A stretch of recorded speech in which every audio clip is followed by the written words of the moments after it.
It was 1952. A dimly lit apartment in New York City. Two men in a room. One was the most electrifying actor alive.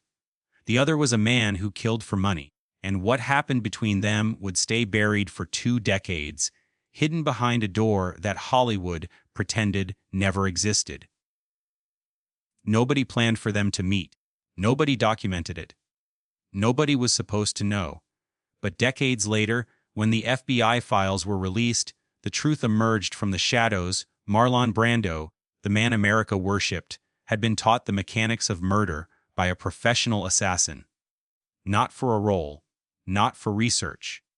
For something far darker, a debt, a favor, a bond that tied him to organized crime in ways that could have destroyed everything. The public knew Marlon Brando as a revolutionary. A rebel. A genius who changed acting forever.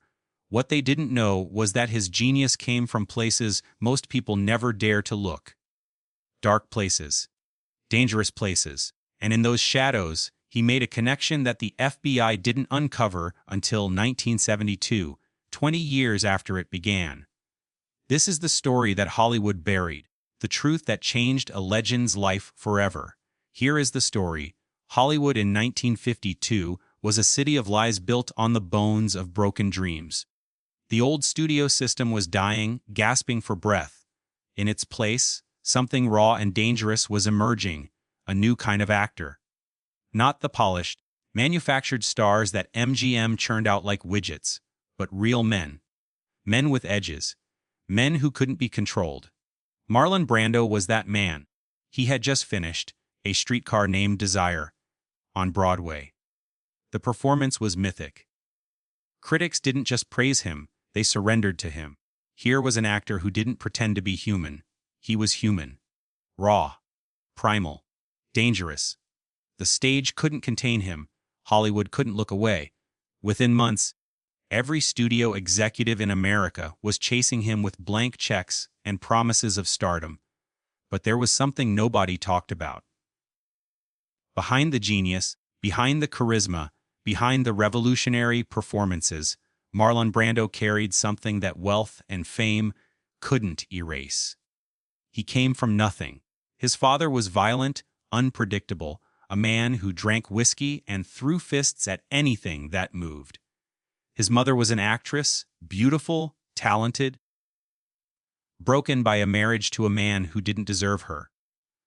Young Marlon watched his mother's dreams dissolve like sugar in rain. He promised himself he would be different. He would be powerful. He would never be powerless again. By 1952, he had achieved that power through acting. But power on stage and power in the real world are not the same thing. And in New York City, in the underbelly where legitimate fame had no currency, Marlon Brando discovered he was just another young man with something to prove. But here's what nobody knew. His connection to the New York underworld ran deeper than anyone imagined, and it wasn't accidental. It was born from a debt. A family debt. A debt that would pull him into a room with a man who understood violence the way Brando understood emotion, completely, authentically, without hesitation. Within hours of that meeting, his life would change forever, not publicly, not visibly, but in ways that would echo through decades, hidden behind closed doors, locked away in the files of federal agents who couldn't quite figure out what they had discovered. To understand how Marlon Brando ended up in a room with a Sicilian hitman, you have to understand his father. Marlon Sr. was a pesticide manufacturer, respectable on paper, but the man himself was a monster wrapped in a business suit. He was a drinker, a womanizer, a man who could turn violent with the flip of a switch. He used his fists on his wife. He humiliated his children. He destroyed anyone who challenged his authority. Young Marlon watched all of this, absorbed it, and swore he would never be weak like his mother, never be cruel like his father. But swearing and achieving are different things. By the time Marlon was a teenager, he was already showing signs of rage that matched his father's, except his rage was channeled differently. not into violence toward women, but into a desperate hunger for power, for control, for respect that couldn't be taken away. Acting became his outlet, but acting wasn't enough to fill the void that his father had carved into him. In 1950, when Marlon's career was exploding on stage, his younger brother Jedediah got caught up with the wrong people in New York. This is where the story takes a turn that nobody talks about. Jedediah wasn't a criminal. He was just young, naive. He owed money to someone he shouldn't have owed money to. The kind of debt that doesn't disappear when you apologize. The kind of debt that gets collected by men who carry guns and understand pain as a language. Marlon found out about it through back channels. The family was in crisis.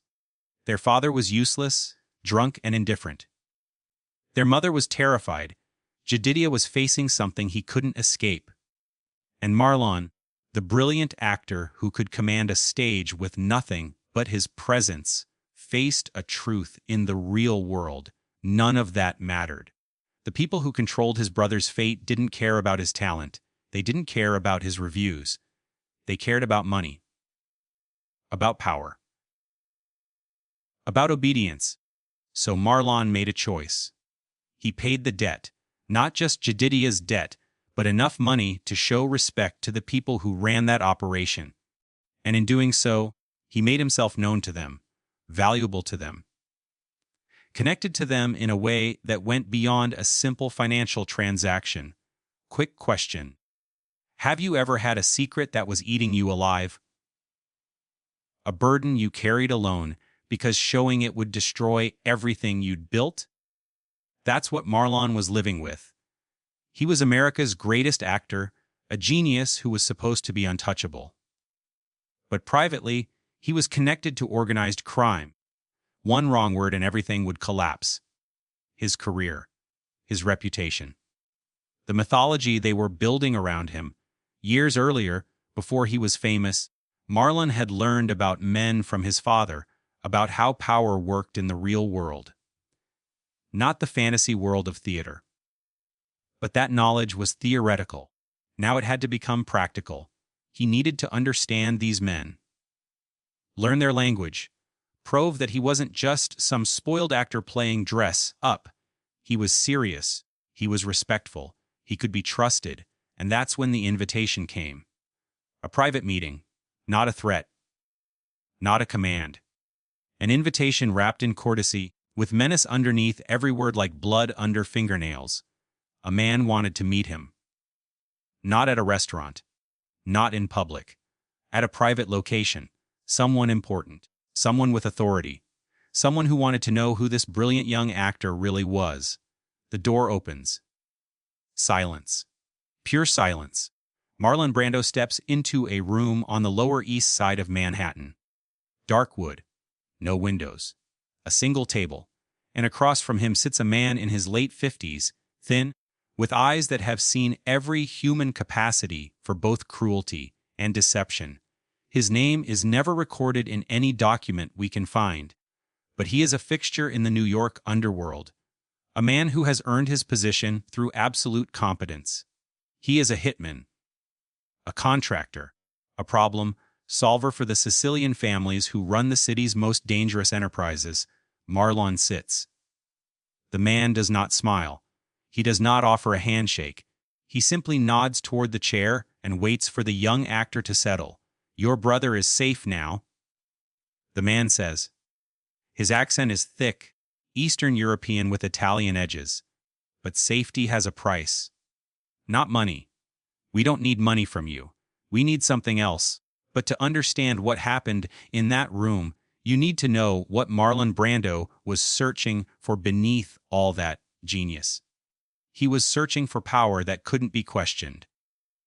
Respect that came from fear, not admiration. His entire life, he had been given validation through performance, through approval from audiences, from critics, from directors who told him he was brilliant. But that validation was fragile. It depended on the next role, the next review, the next performance. One bad show and it all evaporated.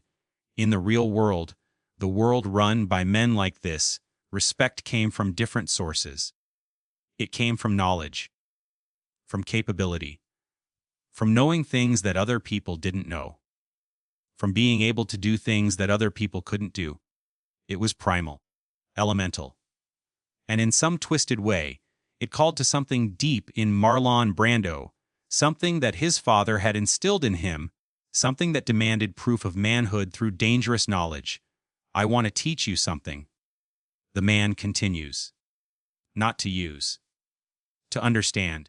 There is a difference between an actor playing a role and a man who understands what he is portraying.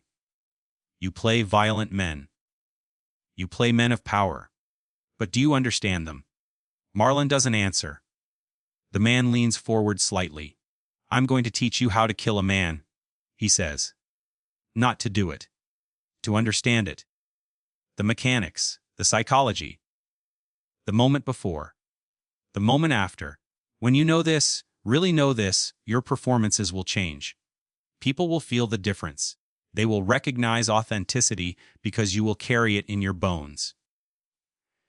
And in that moment, everything changes. Marlon Brando understands that this is not a threat dressed as a teaching. This is an initiation. A bond. By accepting this knowledge, he is saying yes to something larger. He is accepting membership in a world that exists beneath the surface of legitimate society. He is accepting that there are debts that are repaid not with money, but with loyalty. With silence. With knowledge that can never be unknowable again. Marlon nods, and the instruction begins. Over the following weeks, they meet in that same room. The man teaches him about the human body, about pressure points, about how to approach an unsuspecting target, about surveillance and patience and the psychology of someone who has been marked for death. It is clinical, methodical, completely divorced from emotion, even though emotion is the only context in which Marlon understands anything. What would you have done in that moment? Would you have walked out? Would you have called the police? Or would you have stayed, like Marlon did, understanding that some doors, once opened, cannot be closed? The teaching is not violent. There are no weapons, no simulations. It is pure information transfer. The anatomy of murder explained by a man who has committed it more times than he bothers to count.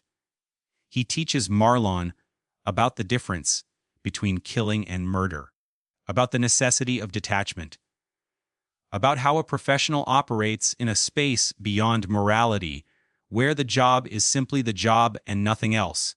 By the end of these sessions, Marlon Brando understands how to kill a man, not because he plans to do it, but because he is now part of something, a circle, a secret, a knowledge that binds him to this man and to the world that this man represents. And when the final meeting ends, the man stands, extends his hand, and says something that will haunt Marlon Brando for the rest of his life. Now you know what they know. Now you are like them. You carry this knowledge forever. Marlon Brando walked out of that room transformed, not visibly. Nobody would notice any difference when he walked into an audition or showed up on a film set. But internally, something had shifted. He had crossed a threshold. He now possessed knowledge that only a certain type of man possesses, knowledge that separates him from the civilian world forever. His performances after this changed noticeably, though critics couldn't quite articulate why. In The Godfather, made nearly 2 decades later, Marlon's portrayal of Vito Corleone carried an authenticity that shocked audiences. Here was an actor playing a crime boss with such genuine understanding of power, violence, and moral flexibility that it felt like documentation rather than performance. Critics praised his genius. What they didn't know was that this genius came from genuine knowledge. From a room, from a man, from a debt paid in education rather than money. For 20 years, the secret held. Nobody talked about it. Not the man who taught him. Not Marlon. Not his family. Not even the intelligence community seemed to know, or if they did, they filed it away as low priority. But in 1972, something changed. The FBI had been investigating organized crime connections to Hollywood.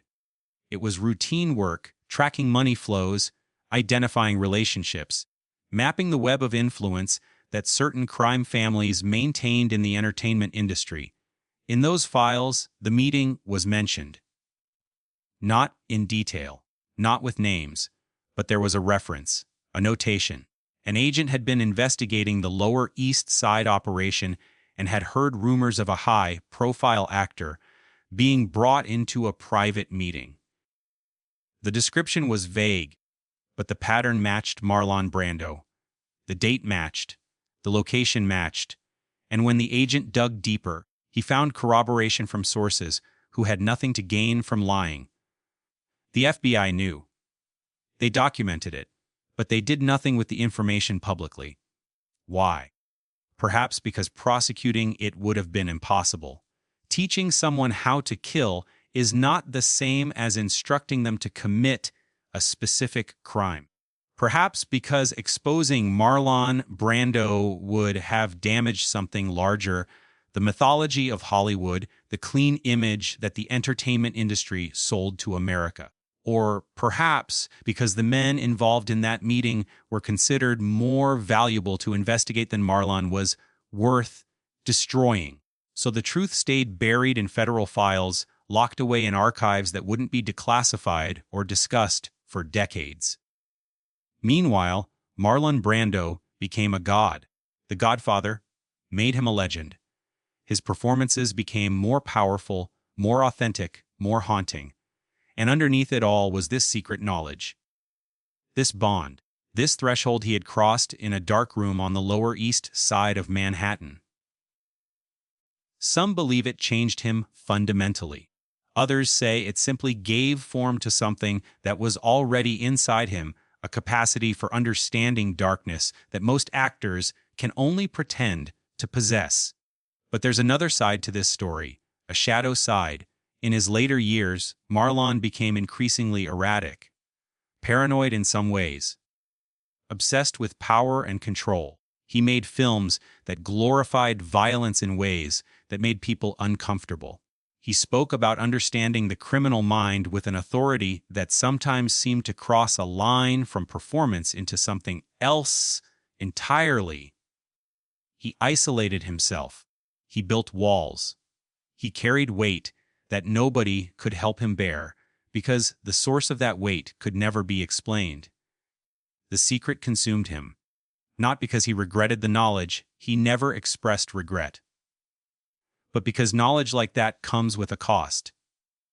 It separates you from normal society. It makes you complicit in a world that operates by different rules.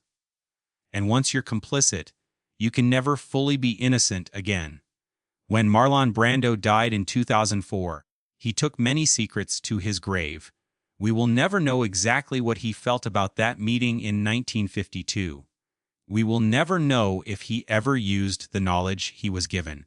We will never know if he contacted that man again, or if the connection simply evaporated once it had served its purpose. What we know is that Marlon Brando was not a simple man. He was not just a genius actor who transcended his craft through talent and dedication. He was a complex human being who walked between worlds, the legitimate world of Hollywood and the shadow world of organized crime. He paid debts not just with money, but with his silence, with his knowledge, with his complicity. And perhaps this is the real lesson of his life. The thing that made him truly authentic as an actor was not just his talent. It was his willingness to access genuine darkness, to understand the roles he played, to cross boundaries that other actors wouldn't cross, to carry knowledge and experience that gave his performances a weight that could never be replicated by technique alone. The FBI found the secret 20 years later. The public never did.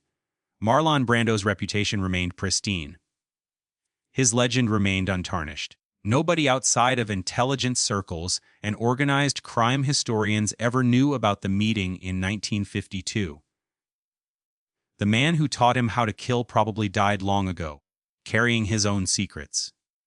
And the knowledge itself, that primal understanding of how to end a human life, died with Marlon Brando himself. But the performances it created, those live forever. Every time you watch The Godfather, or Apocalypse Now, or any of the roles where Marlon Brando played men operating in moral gray zones, you're watching an actor who understood those territories from the inside. Not through research, not through imagination, through genuine knowledge, through a bond forged in darkness between two men who understood each other in ways that transcended the normal boundaries of society. Here is the question for you. If you could meet one person, anyone from history, just to truly understand them, to sit across from them, and know what they know, who would it be? And what would you risk to have that conversation? Would you do what Marlon did? Would you cross that threshold? Let us know in the comments. And one more thing. Which untold Hollywood story should we uncover next? The secret life of Audrey Hepburn. The conspiracy around Orson Welles. The truth about James Dean's final hours. Comment below and let us know what forgotten legend deserves their story told. Marlon Brando is gone. But the mysteries he left behind, they demand to be known. And unfortunately, they don't make men like Marlon Brando anymore.